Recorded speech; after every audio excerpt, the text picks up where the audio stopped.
Tá gravando. Bom, pessoal, boa noite. Vamos lá. Vamos dar andamento aqui na nossa aula de farmacognosia, né? Última aula da semana de vocês. Vocês têm aula sexta? Ou estão encerrando a semana agora?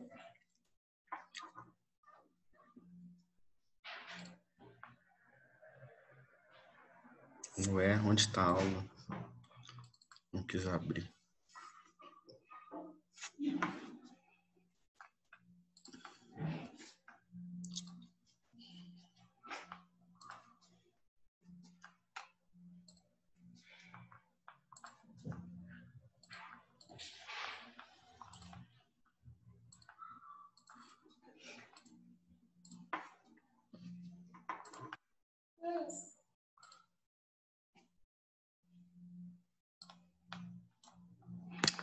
Apareceu para vocês aí, pessoal? O slide?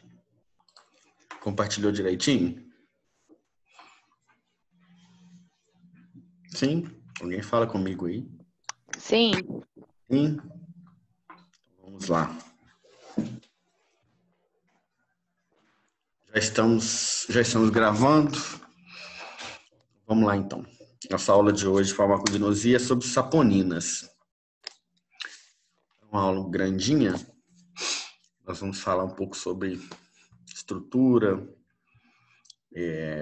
utilizações, né?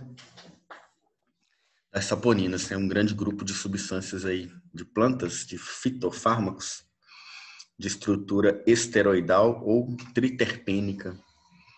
São bases no organismo, né? São bases principalmente para a produção do colesterol e dos hormônios, né, sexuais que são provenientes do colesterol. Então, a estrutura esteroidal e triterpênica são estruturas derivadas similares ao colesterol, são utilizadas para diversos hormônios no organismo, né?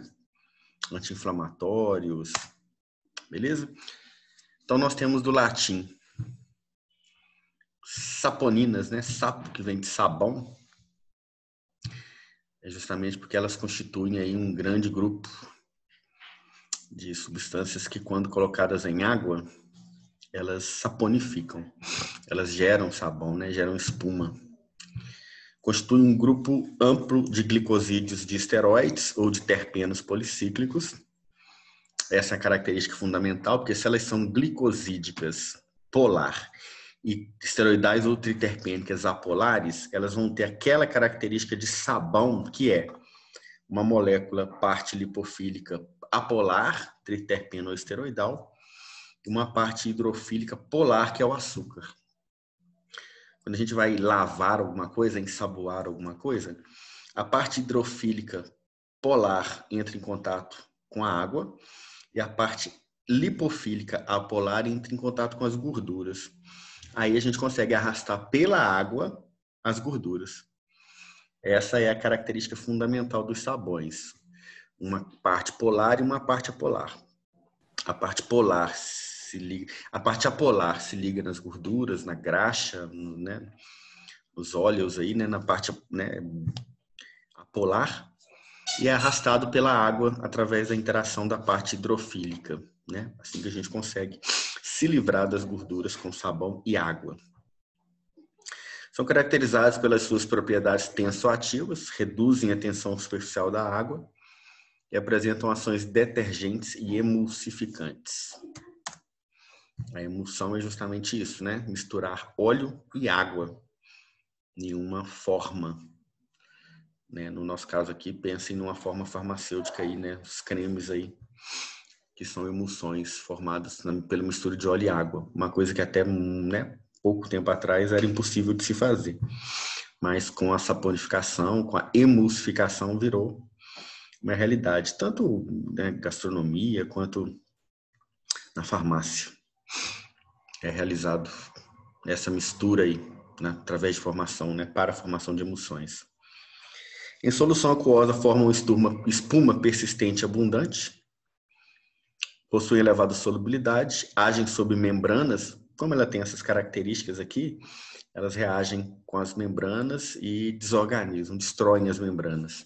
E complexam com esteroides, hormônios esteroidais. São geralmente esternutatórias e irritantes para as mucosas, tem sabor amargo e acre. Tem grande interesse farmacêutico nelas, como substâncias ativas, principalmente adjuvantes na formulação, como emulsificantes, matéria-prima, hemissíntese. Como elas têm aquela estrutura esteroidal e triterpênica, elas são utilizadas como matéria-prima para a produção de hormônios, de corticoides, analgésicos, anti-inflamatórios, esteroidais, né? Dexametasona, hidrocortisona, betametasona. São tóxicas para animais de sangue frio, inseto e moluscos. Ok? Então tá aí a estrutura. Deem uma observada. Ó, um núcleo com 27 carbonos, que é o esqueleto esteroidal. E aí, a partir desse carbono de número 27, eu tenho essa organização até 30. Então, se tem 27 carbonos, é esteroidal. Se tem 30 carbonos, é triterpeno. Tá? Esteroidal 1, 2, 3, 4 ciclos e os triterpenos 5 ciclos, ABCDE, ABCD. Isso aqui é o núcleo esteroidal. Ó. Os triterpenos têm o núcleo esteroidal, mas os 27 aqui, ó, os carbonos chegam até 30. Acaba se fechando esse e mais um aqui. Ó. Esse é o núcleo dos anti-inflamatórios esteroidais, é o núcleo dos hormônios sexuais, como testosterona, esteroides, né? Ok? Então, essa é a classificação de esteroidal e triterpênico está relacionada a isso aqui, número de carbonos, 27 ou 30. Ok? E é o grupo farmacofórico das saponinas, são identificados a partir disso. E como a gente disse,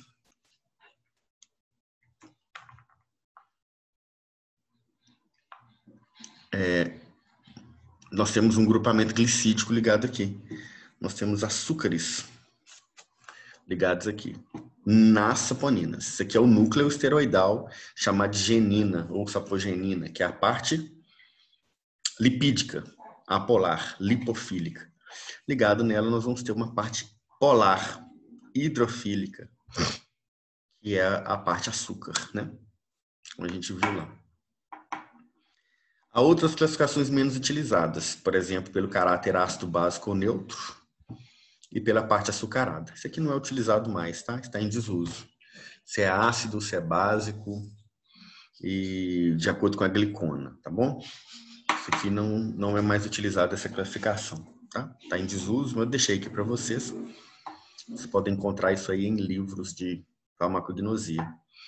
E tem uma menção a isso lá na unidade avaliativa de vocês, de aprendizagem, na verdade, de vocês na UA. Mas também bem superficial, né? Não aprofunda nisso, porque a gente não tem mais essa classificação, não é tão relevante assim. As esteroidais possuem esqueleto com 27 carbono, né? Num sistema tetracíclico, como está lá para a gente, A, B, C e D, com 27 carbonos, núcleo esteroidal com 27 carbonos, a saponina esteroidal. São menos distribuídos na natureza que as triterpênicas. Então é mais comum encontrar a que tem 5 núcleos, A, B, C, D, E e 30 carbonos. Principalmente nas monocotiledôneas, encontradas nas dicotiledôneas, nas digitales, que a gente vai ver aí os digitálicos, né? Cardiotônicos. Está na nossa próxima disciplina aí, os glicosídeos cardiotônicos da digitalis lanata, como a digoxina. Também tem esse núcleo aqui. Apresentam grande importância farmacêutica porque são precursoras para a síntese de compostos esteroidais, como diuréticos, contraceptivos, que são hormônios sexuais aí, masculinos, e ANES. Não, desculpa, né? ANES são não esteroidáveis, contrário, né? Corticoides, anti-inflamatórios, esteroides. Apresentam diversas variações estruturais, mas os que estão mais distribuídos na natureza são os triterpênicos, que tem núcleo com 5 ciclos, ó, ABCDE, e com 30 carbonos. Possui um esqueleto com 30 carbonos, um sistema pentacíclico. São raros aí nas monocotiledôneas, mas são abundantes em outras famílias de plantas. Apresentam-se como substâncias sólidas, brancas ou amareladas, geralmente amorfas, porém cristalizáveis. São utilizados na indústria farmacêutica para a síntese também de hormônios anticoncepcionais, corticoides, né, anti-inflamatórios. Se dissolvem em soluções alcalinas, mas precipitam pelos ácidos. Ok? Beleza, pessoal? Tudo em ordem? Até aqui? Entender essa classificação de acordo com o número de carbonos?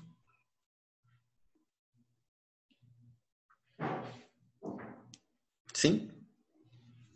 Entender essa estrutura aqui? 27 e 30? Importante para a identificação.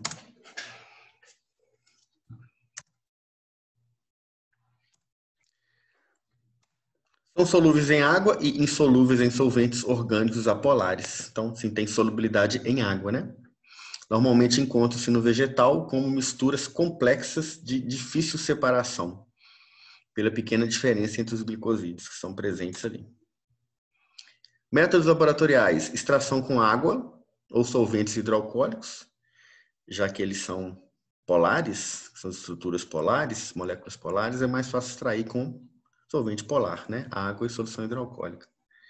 Identificação por camada delgada, né? Cromatografia em camada delgada, CCD, através da observação de formação de espuma, uma pequena quantidade em água, né? Você balança no tubo de ensaio e mede o índice de afrosimétrico, a quantidade de espuma que é formada, de espuma persistente. Isso aí é chamado de índice afrosimétrico. E por reações colorimétricas, né? Como na aula passada que a gente viu, outras substâncias aí, como os alcaloides, são identificadas a partir de reações com cor.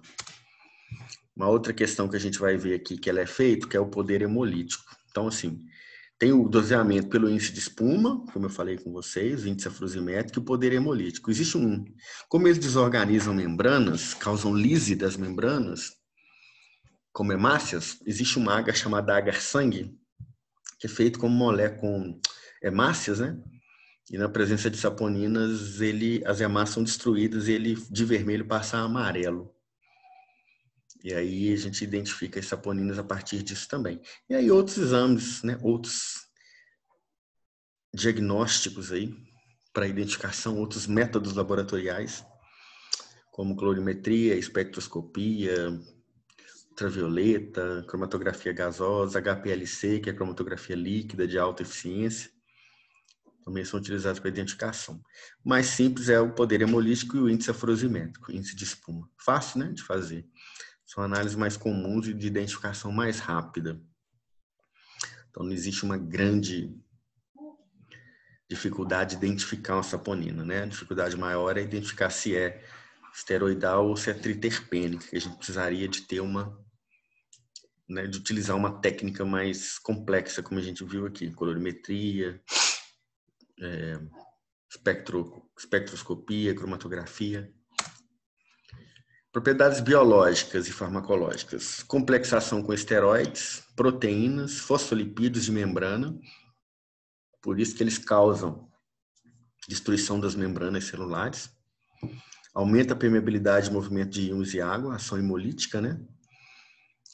E são usados para combate a insetos, como ictiotóxica, né, que são tóxicos para insetos, como inseticida, e molussicida também. Então, muito usado no controle da bionfalária, da escitossomose, bionfalária glabrata, em águas paradas para matar o caramujo da escitossomose, né, que é a bionfalária. Tem atividade antifúngica e antiviral e espermicida, justamente porque causa desorganização da membrana, destrói a membrana dessas células, acabam desse jeito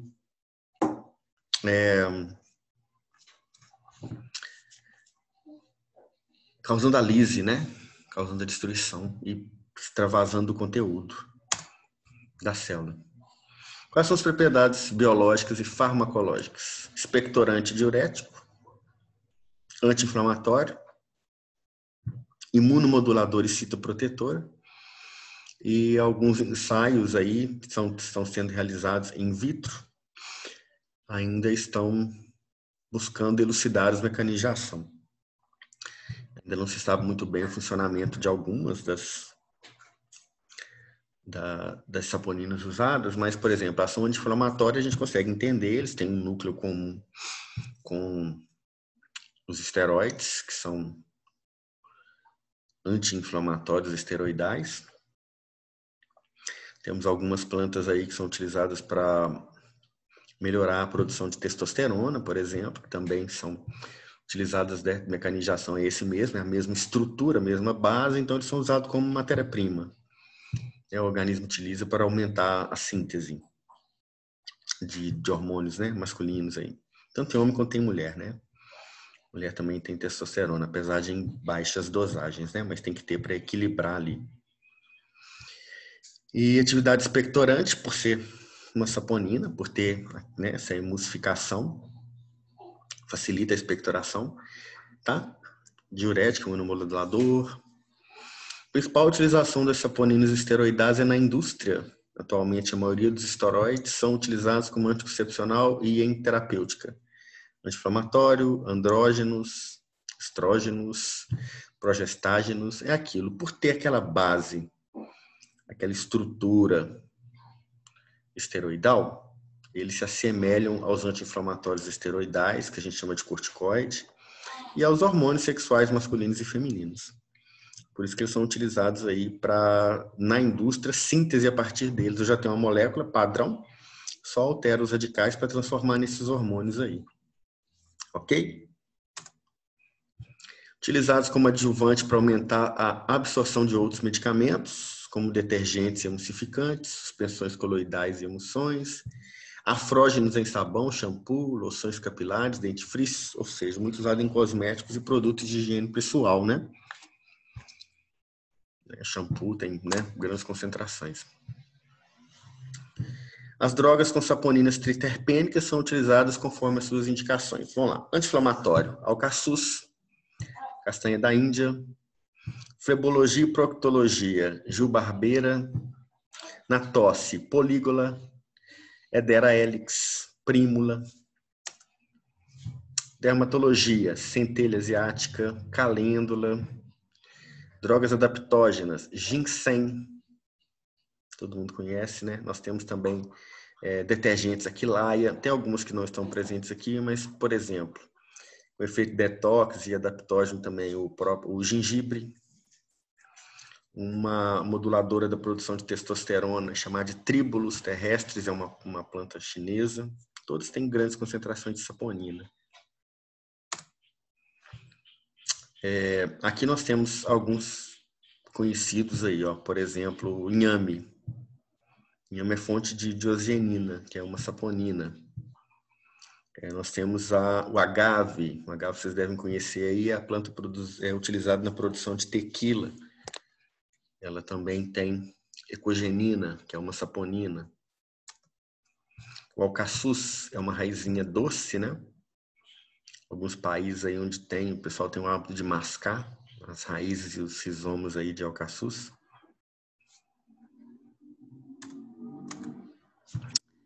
O alcaçuz do grego, glicirrhiza, significa raiz doce. Glicirrizina é a substância que é extraída dela e tem aí um poder de adoçante 50 vezes mais doce que o açúcar, que é a sacarose, açúcar de cana. Tradicionalmente utilizado como antitussígeno nos transtornos digestivos. Né?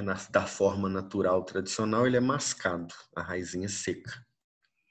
O extrato tem atividade anti-ulcerosa gástrica e a genina é utilizado como anti-inflamatório por via tópica.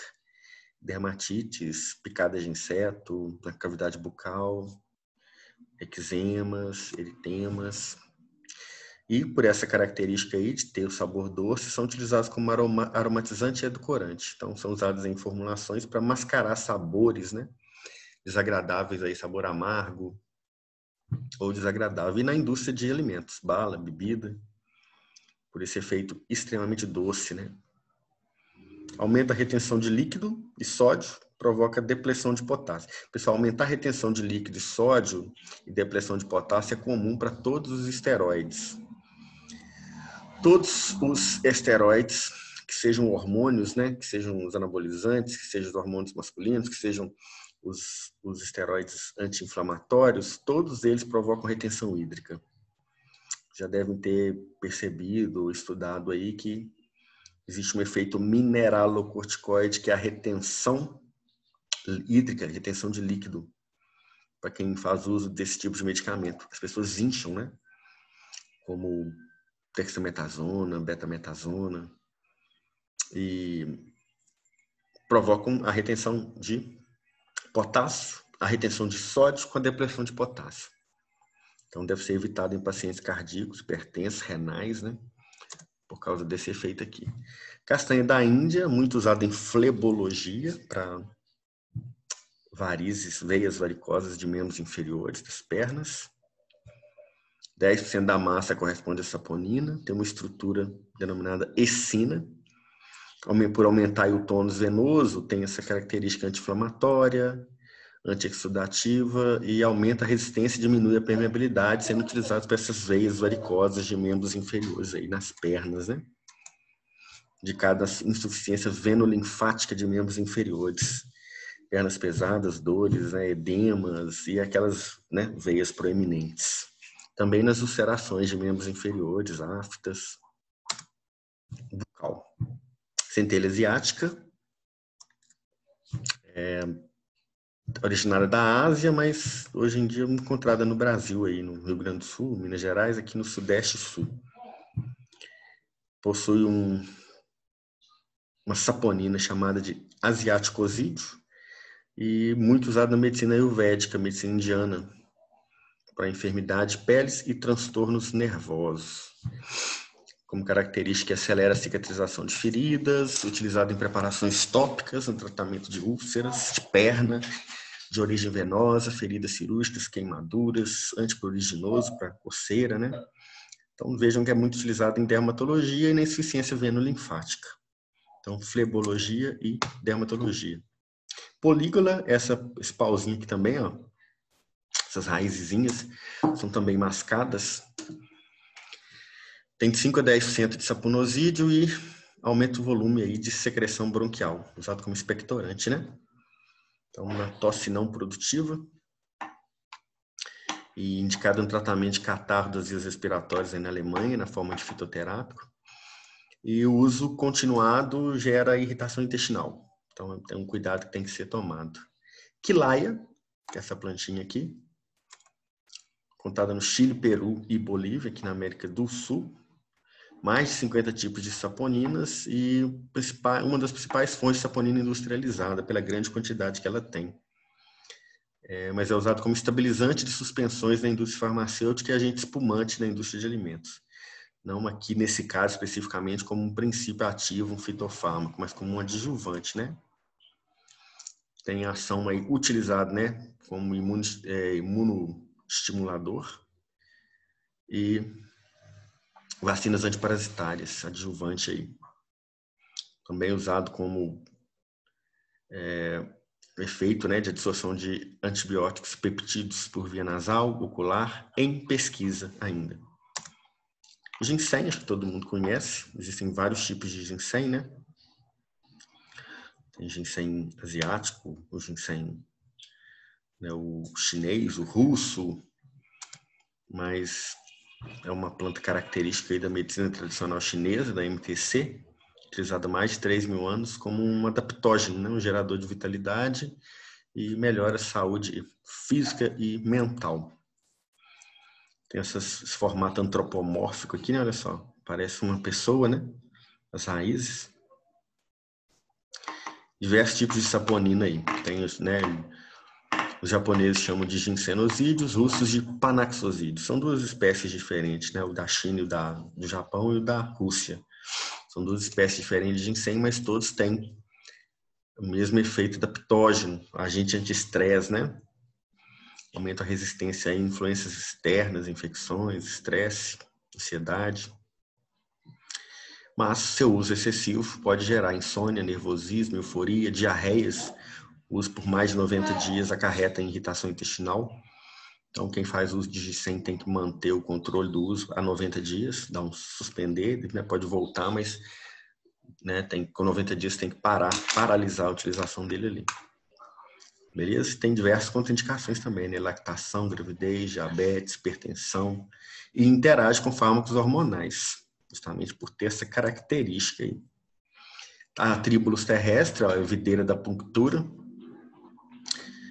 da família Zifophilácea, erva daninha da região aí lá da Europa, mas tem na Ásia, na África e na Austrália. É uma planta de utilização na medicina tradicional chinesa, muito utilizada aí para auxiliar na hipertrofia, ganho de massa muscular, estimulante sexual, porque tem uma estrutura, tem de 40% a 60% de saponinas mesmo, que são utilizados aí por via oral e acabam servindo de base, de estrutura para a síntese dos hormônios sexuais masculinos, da testosterona. Então são essas as plantas que nós temos disponíveis como as saponinas. Alguma dúvida? Nós temos, na próxima aula, nós vamos estudar os glicosídeos cardiotônicos. Não são das mesmas estruturas, a mesma classe, mas está relacionado devido a uma semelhança estrutural. A estrutura dos glicosídeos cardiotônicos são mais complexos do que as estruturas das saponinas que a gente viu aqui. Alguma dúvida, pessoal?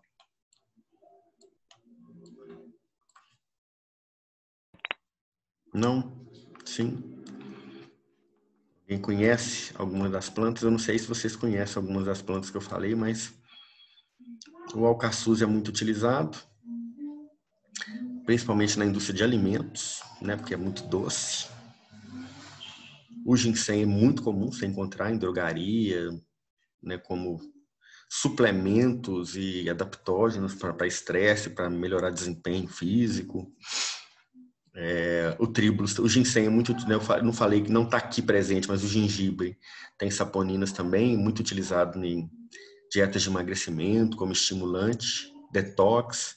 E o tribulus, que hoje em dia o tribulus terrestre está, né, sendo muito usado em dietas, né, de emagrecimento, como nutracêutico, em emagrecimento, como fitoterápico, né, na verdade, emagrecimento, ganho de massa muscular, melhora de disposição física. Beleza? Alguma dúvida? Não? Então, aguardo vocês na próxima semana, na próxima aula. Vamos torcer para voltar às aulas práticas, né? Para a gente ter sorte aí de poder voltar para os laboratórios, tá? Mas, abraço para vocês, bom final de semana. Qualquer dúvida, vocês façam contato, tá joia? Tchau, tchau, pessoal. Boa noite. Tchau, boa noite. Tchau, boa noite.